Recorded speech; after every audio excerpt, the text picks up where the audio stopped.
Muito bem, eu vou explicar então todas as questões desse testezinho. Primeiro pede para enunciar o teorema da divergência. É um teorema muito importante aí do cálculo vetorial que fala sobre a relação que existe entre uma integral de superfície e uma integral de volume. Resumidamente, o teorema diz que se você tiver um sólido limitado por uma superfície fechada, ou seja, tem que ser fechada. Basicamente é isso, né? Você pode dizer que a integral de superfície do campo vetorial, né, como pensar isso como um fluxo desse campo vetorial, vai ser igual à integral tripla do volume do divergente desse mesmo campo.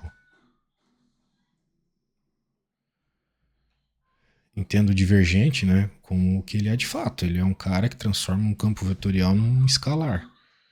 Então, às vezes facilita, né? Em vez de você resolver uma integral de superfície, que é meio chato, porque você tem que fazer parametrização e coisas do gênero para conseguir integrar o teu campo vetorial na tua superfície utilizando as mesmas variáveis, é mais fácil fazer uma integral tripla, às vezes, né? Às vezes o contrário. Muito bem. Então, resumidamente é isso. Esse é o primeiro cara. Agora o B, Teorema de Stokes. O Teorema de Stokes relaciona a integral fechada também numa linha com a integral de superfície do rotacional desse campo. Normalmente numa prova o que acontece é que o professor ele pede, né, para resolver isso aqui, ele fala, ó, resolve a integral de linha aí desse campo vetorial. Só que isso acaba se transformando em algo meio complexo de fazer, porque tu tem às vezes um campo meio ruim de trabalhar, e você acaba então percebendo que pelo teorema de Stokes você pode fazer o rotacional desse campo, e como o rotacional envolve derivadas, às vezes derivando aquela função as coisas ficam mais simples, muita coisa zera, e aí acaba facilitando a vida. Apesar de ser uma integral de superfície, costuma ser mais simples. Muito bem. Ele pede também no C as três versões do teorema de Green para planos coordenados, né? xk, yk, zk. Bem, o teorema de Green, ele também tem a ver com uma região plana, limitada por uma curva fechada simples. Veja, esses teoremas eles só funcionam em curvas simples, né? Eles não vão funcionar em situações muito complexas. Mas normalmente são curvas simples que a gente está trabalhando no cálculo vetorial. Então normalmente esses teoremas valem, né? Para não valer, porque você está trabalhando numa situação muito complexa que não vai fazer sentido mesmo.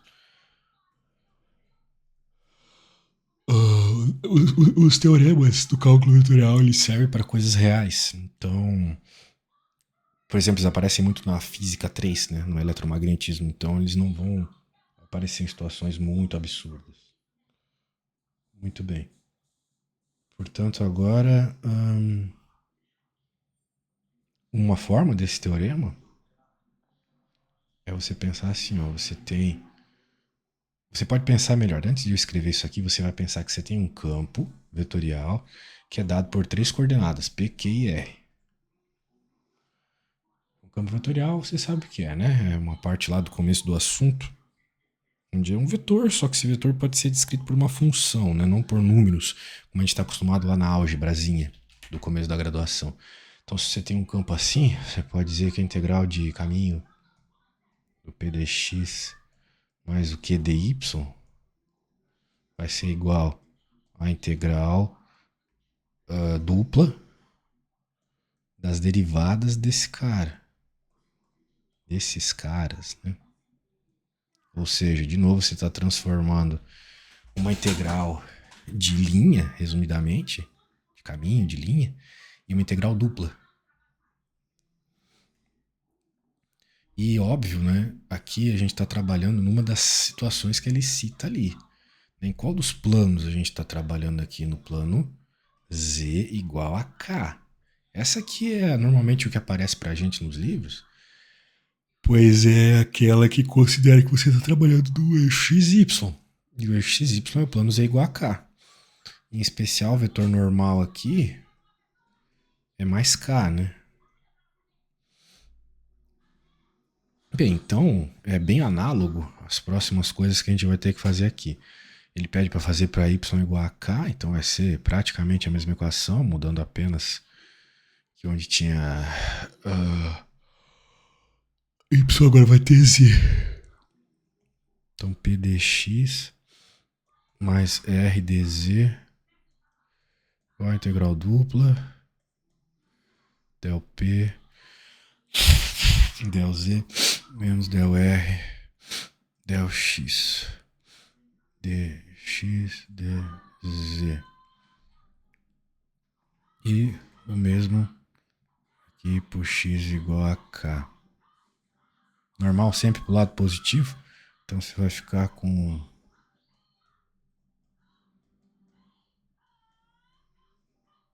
isso aqui.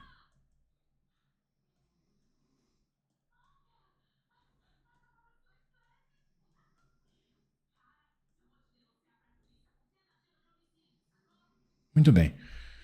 Então, o importante não é saber esses detalhes bobos, mas saber que você consegue pegar uma integral de linha e transformar numa integral dupla e vice-versa, né? Muito bem, essa foi a 1. Vamos fazer a 2 agora.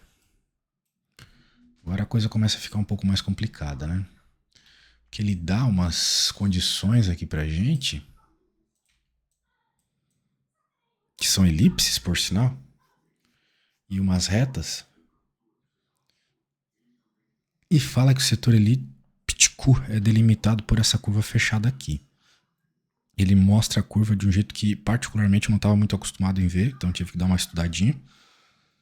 Só que o desenho ao lado ajuda um pouquinho. E depois, sabendo isso, ele pede para a gente integrar esse caminho, né? Olha só, né? Bem semelhante ao que a gente estava vendo agora há pouco ali no teorema de Green, né? Tem que ver se dá para usar o teorema de Green aqui, tudo isso é importante. Mas, por hora, temos que lidar com essa situação. Então, o que a gente vai fazer aqui? Ele traz algumas elipses pra gente, retas, a curva fechada, pede uma integral. A ordem indicada aqui vai ser percorrer a orientação positiva. Ou seja, a gente vai sair pelo raio R1, anda no arco externo da elipse 2, né? Volta por menos R2 e fecha o arco interno pela L1 aqui. Então a gente está querendo esse caminhozinho aqui, ó. Né, você... Pelo que eu percebi aqui, né? A gente vai ter isto. Esse caminho aqui. Então note que interessante o que as coisas podem se tornar na prática, né? Se a gente não tivesse esse campo, o que a gente ia estar calculando aqui seria simplesmente o tamanho dessa coisa vermelha que eu acabei de pintar, né? Isso é muito legal, porque como é que você calcularia isso na matemática normal? Não tem uma conta para isso. Não é como se fosse a fórmula do perímetro de um círculo e coisas assim que a gente está mais acostumado a trabalhar. Então, muito legal que a matemática nos permite essa coisa aí. Mas ele tem um campo, né? No nosso caso tem um campo. Então qual que é a consequência disso? A consequência é que em cada ponto dessa linha que a gente está andando, esse campo vai agir, vai dar um efeito. Isso acontece às vezes na física, por exemplo. O trabalho, ele é uma integral de linha. Na escolinha, quando a gente está estudando lá, a gente vê F vezes R, né? Ou F vezes D. Ou às vezes o F vezes D cosseno θ. Mas na verdade, isso aqui é para ser um F dr numa integral de caminho. Nem sempre precisa ser fechada, é só uma integral de caminho mesmo. Por quê? Porque tu tem um caminho, tipo uma linha, tipo essa situação aqui, e a cada ponto a força age de uma forma, assim ela age aqui, aqui ela age assim ela age aqui. Claro, ela vai agir seguindo uma lei, uma equação. Daí o que a gente normalmente faz? A gente parametriza a lei que rege as forças verdes que eu estou fazendo aqui com a lei que rege o caminho vermelho. A gente transforma tudo numa variável só. Isso se chama parametrizar na matemática. Então, às vezes, isso é meio complicado de fazer. É a parte mais difícil aqui, porque quem chega em cálculo 3 supostamente já sabe derivar e integrar, então não é para ter problema com esse tipo de técnica, né? Muito bem. Então, o que eu vou fazer agora? Eu vou mudar uma variável aqui, né? Eu vou falar o seguinte, já que a gente tem x menos 3 sobre 2 e y menos 1 sobre 3, eu vou dizer que essas são as minhas variáveis agora.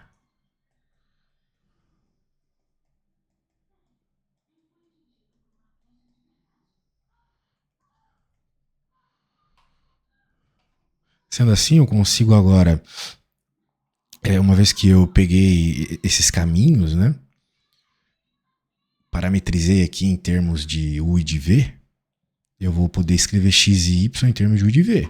Então, por exemplo, posso dizer que x é igual a 3 mais 2u, y igual a 1 mais 3v, e dx dy, por consequência, né? Vai sobrar o 2, vai sobrar o 3, vai ficar 6 du dv. Então tá parametrizado, show. Né? Note que legal, que são os mesmos carinhas, né? Não é qualquer coisa, não. Tá bem parametrizado aqui. Então tava assim, meio que escrachado nossa cara. Ó, a parametrização é essa. Pronto, então uma vez que a gente transformou justamente nas coisas que definem a elipse e a reta, né? A gente vai poder dizer que os nossos caminhos vão ser o da elipse 1, por exemplo, né? Porra, u e v. Então u ao quadrado mais v ao quadrado igual a 1. Então uma coisa que era mais complexa porque era uma elipse, agora já está num padrão de circunferência. E a outra elipse também vai virar um padrão de circunferência.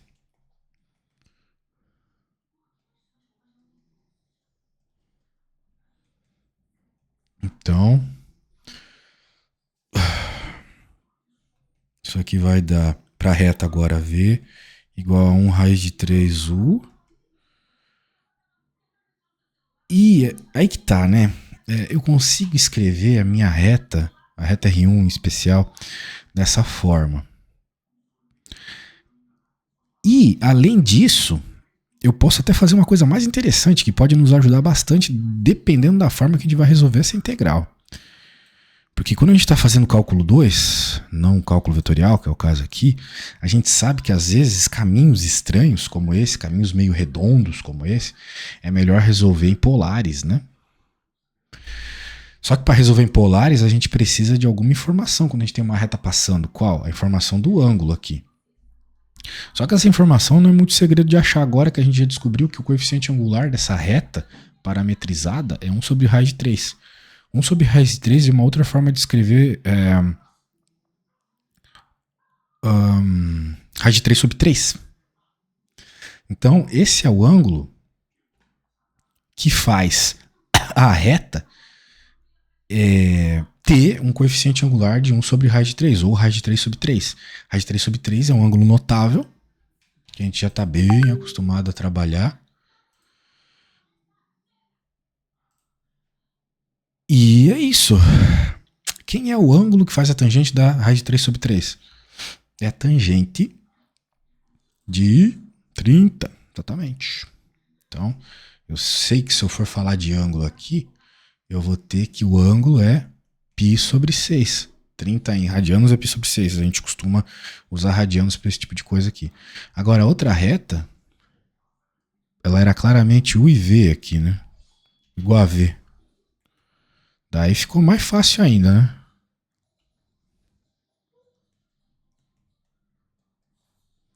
Porque essa aqui é a reta identidade. A reta identidade é a reta quadradinha. 45 graus, então. Isso é matemática básica, né? Eu acho que eu não preciso ficar parando em matéria de primeiro ano do ensino médio. Bem, então tá bom. Agora a gente então consegue escrever a região que a gente está interessado, a região pintadinha aqui. Só relembrando de novo essa região. Da seguinte forma. A gente pode dizer que essa região, ela pode ser dada em termos polares, né? Para resolver uma integral em polares, que é mais fácil. De 1, o raio vai de 1 até raiz de 2. Por que 1 até raiz de 2? Porque são os raios dessas circunferências, que são elipses, eu sei, só que elas estão parametrizadas como circunferências. A primeira tem raio 1 e a segunda tem raiz de 2. Né? Pela equação da circunferência é sempre raio ao quadrado, aqui do lado direito do igual. E os ângulos, né, estão dentro de quais ângulos? Está entre esse ângulo e esse ângulo. Ou seja, o ângulo vai ser entre π sobre 6, que é o nosso 30 graus, e π sobre 4, a reta mais em cima. Muito bem. Agora que a gente já tem tudo isso, a gente pode, por exemplo, utilizar a ideia do teorema de Green para conseguir resolver o problema. Então, vamos lá.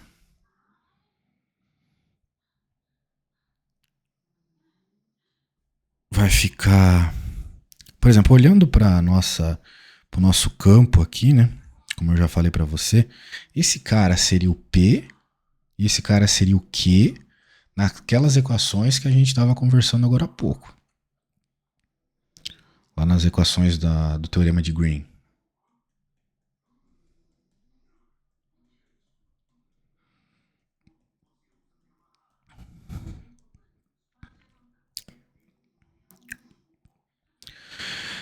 Sendo assim, eu posso fazer o seguinte agora, né? De acordo com o teorema de Green, esse cara a gente tem que derivar em x, esse cara tem que derivar em y. Então, deu o que? Deu x, derivadinha tranquilinha aqui, vai dar 2/3 x menos 3 sobre 2. E esse cara, quando eu vou derivar em y, né, a gente já sabe que dá 0. Portanto, o que vai acontecer? Como lá na integral do teorema de Green aparece isso aqui, e eu sei que esse cara aqui é u, então e sobrou outro cara é 0, né? Sobrou só esse cara, vai ficar 2/3 de u. Portanto, a minha integral, pelo teorema de Green, pode ser escrito como uma integral dupla de 2/3 de u dx dy. Né? Por hora eu só transformei a parte de dentro aqui em termos de u e v. Só que eu já sei quem é dx dy em termos de u e v também. Eu escrevi aqui em cima. 6 deu dv.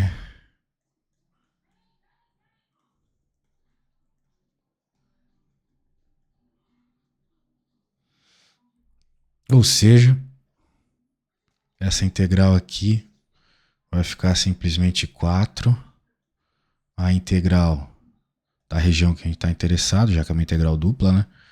U deu dv. Muito bem. Só que a minha ideia aqui vai ser resolver essa integral em polares, não é mesmo? Então, como é que eu vou resolver essa integral em polares aqui? Como o meu u está relacionado com o x, né? A gente sabe que x lá em polares é igual a r cosseno θ. O y é igual a r seno θ, certo? Coordenadas polares que a gente aprende até no ensino médio, na verdade. Só a gente não chama desse jeito. A gente vê isso na física e na matemática.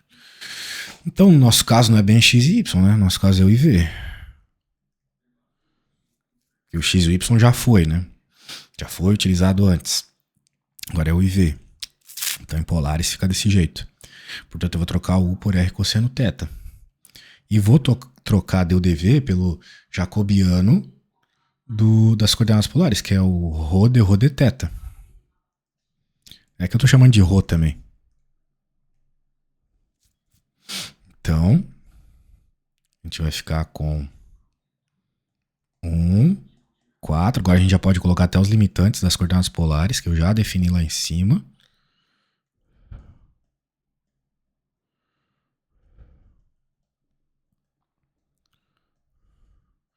Essa integral aqui é super tranquila de resolver, né? Coisa que os alunos de cálculo 2 resolvem tranquilinho. Para tu ter chegado aqui, tu tem que saber resolver essa integral bem tranquilamente. Então, a gente resolve aqui dentro primeiro. Estamos derivando em ρ. Vai ficar basicamente... Vamos copiar aqui isso aqui.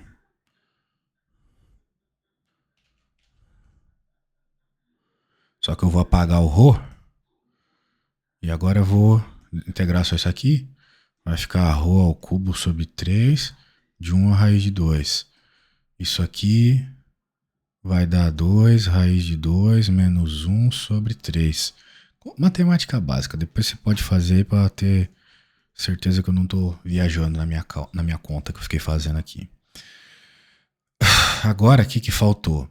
O cosseno, esse cara e esse tudo aqui. Então, vamos pôr isso tudo.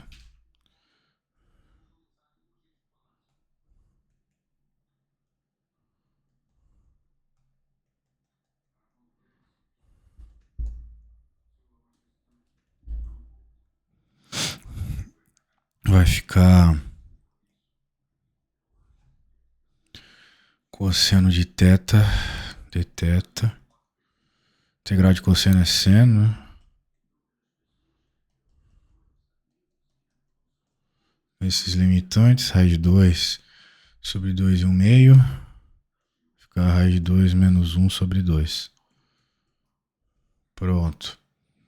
Então agora a gente pode pegar essas respostas e juntar tudo, né? Vai ser 4, que ficou lá na frente, vezes isso aqui, vezes isso aqui. Vai ficar igual a... Aqui, como tem uns termos bem parecidos, né? Raiz de 2, dá para dar uma boa simplificada. Isso aqui vai ficar, depois de alguma matematiquinha, 5 menos 3 raiz de 2. Maravilha. Então,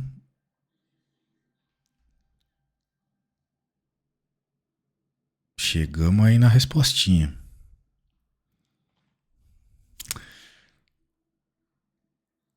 Certinho, certinho, certinho.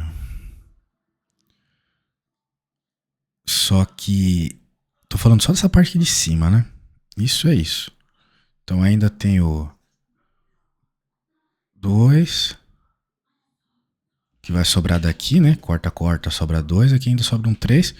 Então vai ficar 3 vezes 2 aqui. Maravilha. Então dá até para deixar mais bonito. 10 menos 6 raiz de 2 sobre 3. Essa aqui é a resposta. Resposta feia, mas funcional. Muito bem. Teorema de Green aprovado. Vou salvar esse negócio aqui. Questãozinha longa. Muito bem. Vamos ver a próxima.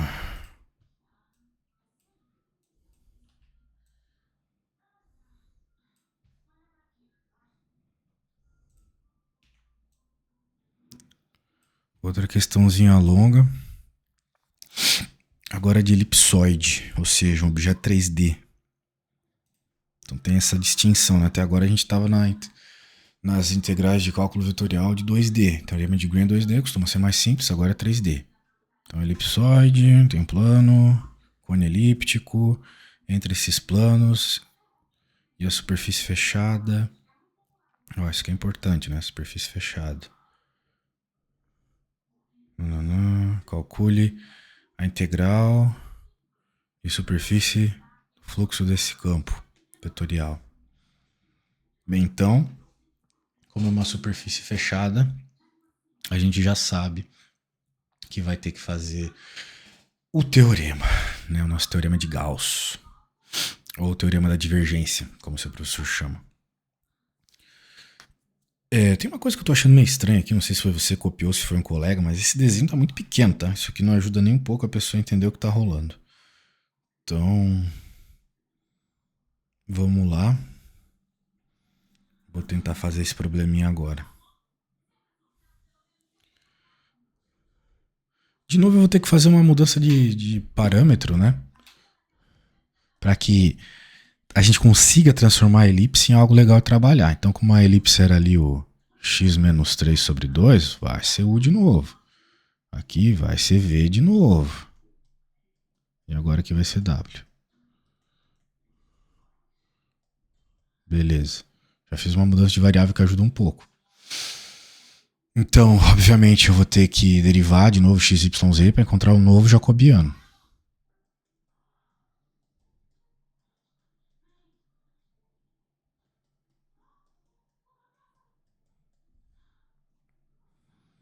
Como é que eu faço isso? Simplesmente pegando os termos que aparecem, né, multiplicados aqui e multiplicá-los. Vou chamar de dv. Vai ser 2 vezes 3 vezes 4. Né? Porque são as derivadas, né?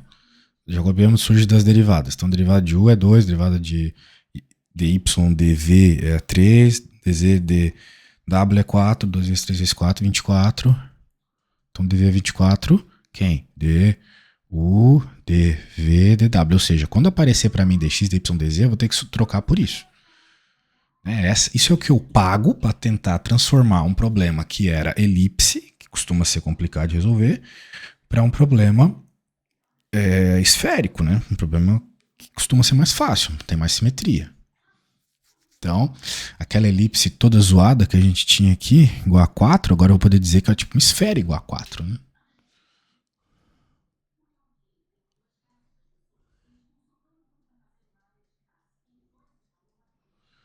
Só que não só isso, né? O cone também tem esse padrão. É a mesma lógica. Então, eu vou poder dizer que o meu cone, né, vai poder ser escrito assim, ó. 3. Melhor, vamos escrever com u quadrado mais v quadrado igual a 3w ao quadrado. E não só isso, os planos também, né? São escritos em termos de u e v de uma forma bem simples, né? U e v e w de uma forma bem simples. Na verdade, w igual a 0, w igual a 1. Vou colocar aqui elipsoide, cone e agora planos.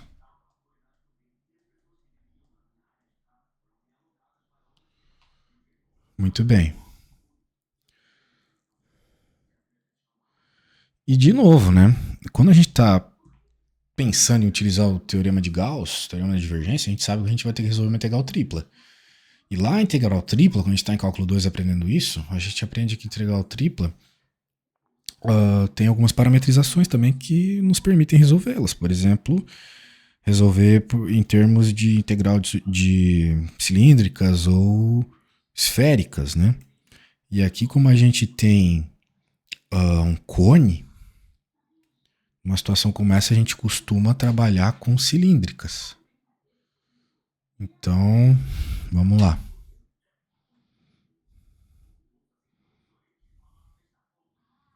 Tipo, eu acho que você já desenhou bem aí a coisa, mas imagina um cone aí, né? Batendo em algum lugar. Acho que é mais ou menos isso assim. Daí tem um plano cercando aqui, outro plano cercando aqui. Ele quer saber esse volume, né? É alguma coisa mais ou menos assim. Então, quando a gente tem essas diferenças de altura, né, bem específicas, como é o caso aqui, normalmente é cilíndricas que a gente usa. Então, no nosso caso, U é rho cosseno θ, igual a mesma coisa que eu falei antes. Mesma coisa, cilíndricas e polares é exatamente a mesma coisa. E daí o W não muda, W é igual a W. Então a nossa elipse ali vai ficar como isso.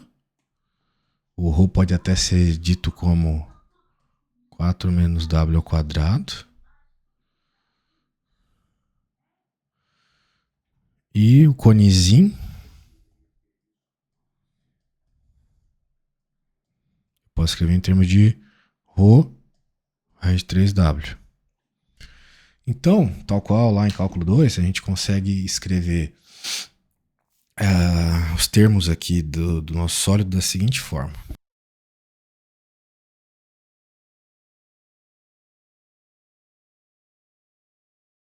De 0 a 1.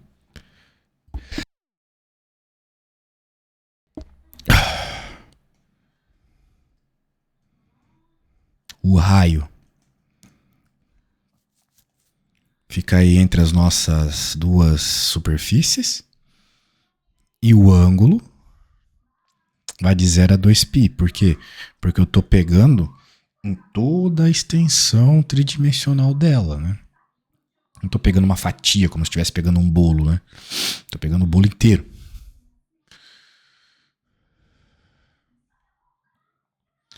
Muito bem. Só que tem um detalhe importante, né?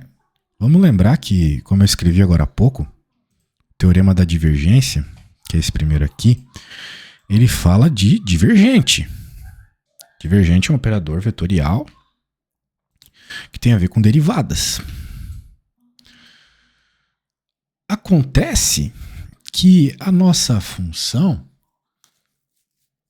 por exemplo, a função de y e z não depende de x. E a nossa g de x e z também não depende de y.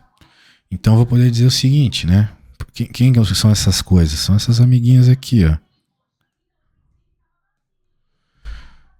Elas não dependem da variável que vai derivá-las. Porque quando tem um divergente, você sabe, né? O primeiro cara eu derivo em x, o segundo em y, o terceiro em z. Só que aqui não tem x e aqui não tem y. Então, o divergente vai ser só o que sobrar desse cara aqui, que esse sim depende de z. Então eu vou poder dizer que o div de f vai ser simplesmente a derivada em z daquele último termo, que vai dar 5 sobre 2. Não é bem z, é w, né? Bem, é z em termos de w, né? Deriva ali em z, depois faz a substituição do z em termos de w por meio do que eu já falei que é z. Esse cara aqui. Isso aqui é um w, tá? Tá meio feio, mas comecei a fazer meio tarde a aula aqui. Então, beleza, olha só que maravilha. O divergente ficou esse carinha simplesinho. Então, a única coisa que a gente vai ter que fazer é a integral tripla dessa superfície que eu defini aqui. Tá aqui a definição dos limites da nossa superfície, ou mais especificamente no contexto de uma integral tripla do nosso sólido, desse cara aqui dentro da integral tripla. Esse cara é super fácil de integrar, né? Pelo amor de Deus. Então eu vou poder dizer o seguinte, pelo teorema da divergência, esse cara aqui de cima, eu vou poder dizer que isso aqui vai ser igual a uma integral tripla de todos aqueles limitantes que eu coloquei lá. 0,1, 0,2π, raiz de 3w, raiz de 4 menos w ao quadrado. Aqui a ordem não importa muito, tá? O que importa é que no fim não sobe nenhuma letra. Então por isso que eu já vou derivar primeiro na única letra que o problema tem, né? Que é o w. Ah, também tem o ρ. Vai ser integrado lá no fim. Ele tem o ρ por quê? Por causa do jacobiano das integrais polares. De novo é r, dr, dθ, dz. Né? Então aqui eu não estou usando r, estou usando ρ. Mas normalmente a gente usa r lá no cálculo 2. Em vez de z também estamos usando w, né? A gente teve que parametrizar para deixar de ser uma elipse e virar uma conta de circunferência. Muito bem, então agora é só resolver essa integral. Todas as integrais super tranquilas, principalmente essas duas últimas aqui super tranquilas, o chato vai ser jogar esses caras, né, dentro disso. Bem que, na verdade, não é isso ainda, né? Porque quem que são esses caras aqui? Eles são os caras associados ao raio, né? É onde o nosso raio começa e termina. De novo, eu tenho a minha circunferência, eu tenho um cone.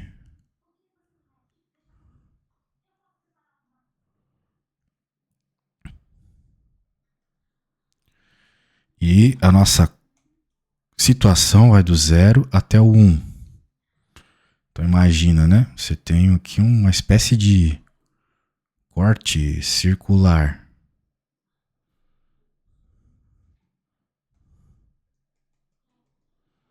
E nós queremos tudo isso aqui. Então essa é a altura de 0 a 1, que eu falei. De 0 a 2π, porque eu estou pegando redondo, uma circunferência. E os raios, né? Ele sempre começa no cone e termina na circunferência. Começa no cone, termina na circunferência. Então é o que está acontecendo. Começa no cone e termina na circunferência.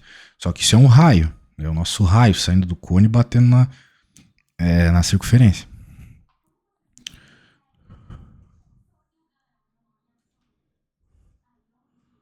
Muito bem. Agora tem que resolver esse negócio aí. Primeira integral aqui vai dar simplesmente 24ρ², né? Sobre 2. Daí eu vou ter que jogar esses caras do 24ρ² sobre 2. Matematiquinha básica. Então, esse primeiro cara vai ficar igual a... eu já posso fazer o seguinte, passar esse 60 dividido... porque isso aqui vai dar 60, né? 24 dividido por 2 dá 12, vezes 5, 60. Então já passe 60 para cá. Já passe 2π para cá também, porque essa integral aqui já morre, porque não tem ninguém que depende de θ nela. Muito bem. E agora eu posso integrar esse primeiro cara ali, que vai ficar da seguinte forma. Vai ficar, o 2 vai para fora, vai ficar 0 a 1, ω² menos w².